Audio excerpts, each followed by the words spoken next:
In a sense, creativity and curiosity are connected. And I think curiosity comes first, and then sometimes creativity comes after, and that helps you propel yourself through projects and finding new answers to things and exploring. But creativity is just being resourceful also, and it's using the things that you have at hand, and it's also looking at things from different perspectives. And it's, for example, for the people in Chernobyl, creativity is a means for survival. And for me, it's a means for self-expression. So creativity can be a variety of different things to different people. I think that how I see this is you getting at what appear to be perpetual and unsolvable problems. How do you actually identify ways through them so that you actually create value out of a burden? A lot of what we're dealing with in environmental law that has any value whatsoever is taking a distress situation, a burdened situation, something of a legacy like what Jim has documented in Chernobyl, and find a way to transform it into something that was unexpected.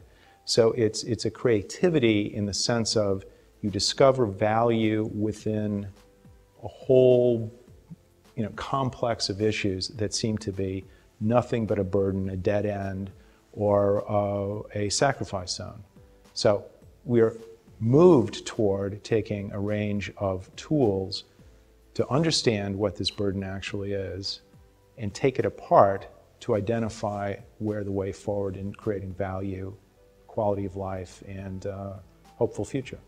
Well, obviously the camera is a tool to record and document situations, but the camera can also be a vehicle to communicate something bigger than just a photograph, but real thoughts and emotions and concerns to a broader audience where it can have some kind of an effect, and it can impact people on either being aware of something or taking action, or being activated is important.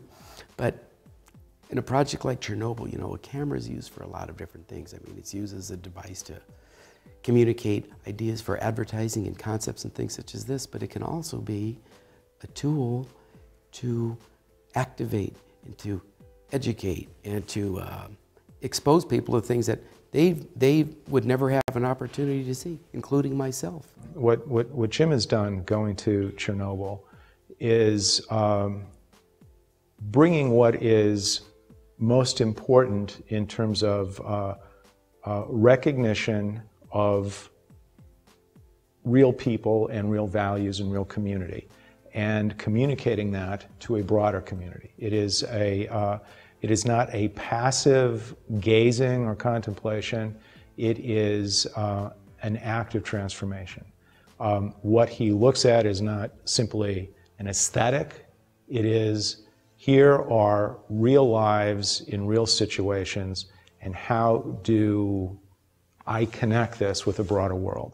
The catalyst of this whole project, one of the catalysts, I should say, is the voice that I found written on that letter. And it was the person, the anonymous author of this letter that I happened to find, or a poem, or what we call it, an elegy. And this was one person's voice who was, that evening of the meltdown, left a note as though it was a message in a bottle to be discovered by myself and now sharing with everyone this evening. But that's a voice that is insignificant as it may seem. It's such a powerful concept to think of just one person on their way out of their house that they raised their family in and their life and their history. Their little plea for one day I want to return back home, my Chernobyl. And a mouse of a voice. And now we can all listen to this voice tonight. And I really wish this person, whoever that person may be, could see the people gathering tonight and recognize the fact that her voice is being heard tonight.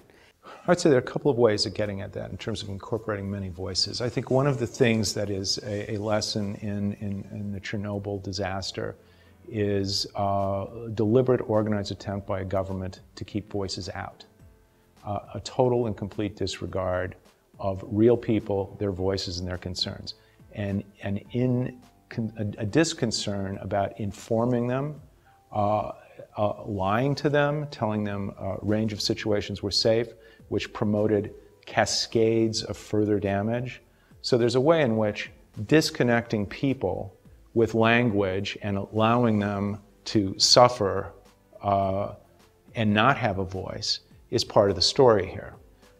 If you contrast it in part with what happened 25 years later in Fukushima, which happened just about a year ago, with a nuclear disaster, where you're in a society where there actually is an ability for people to express and to be informed, it was a very different reality in terms of what happened to the populace.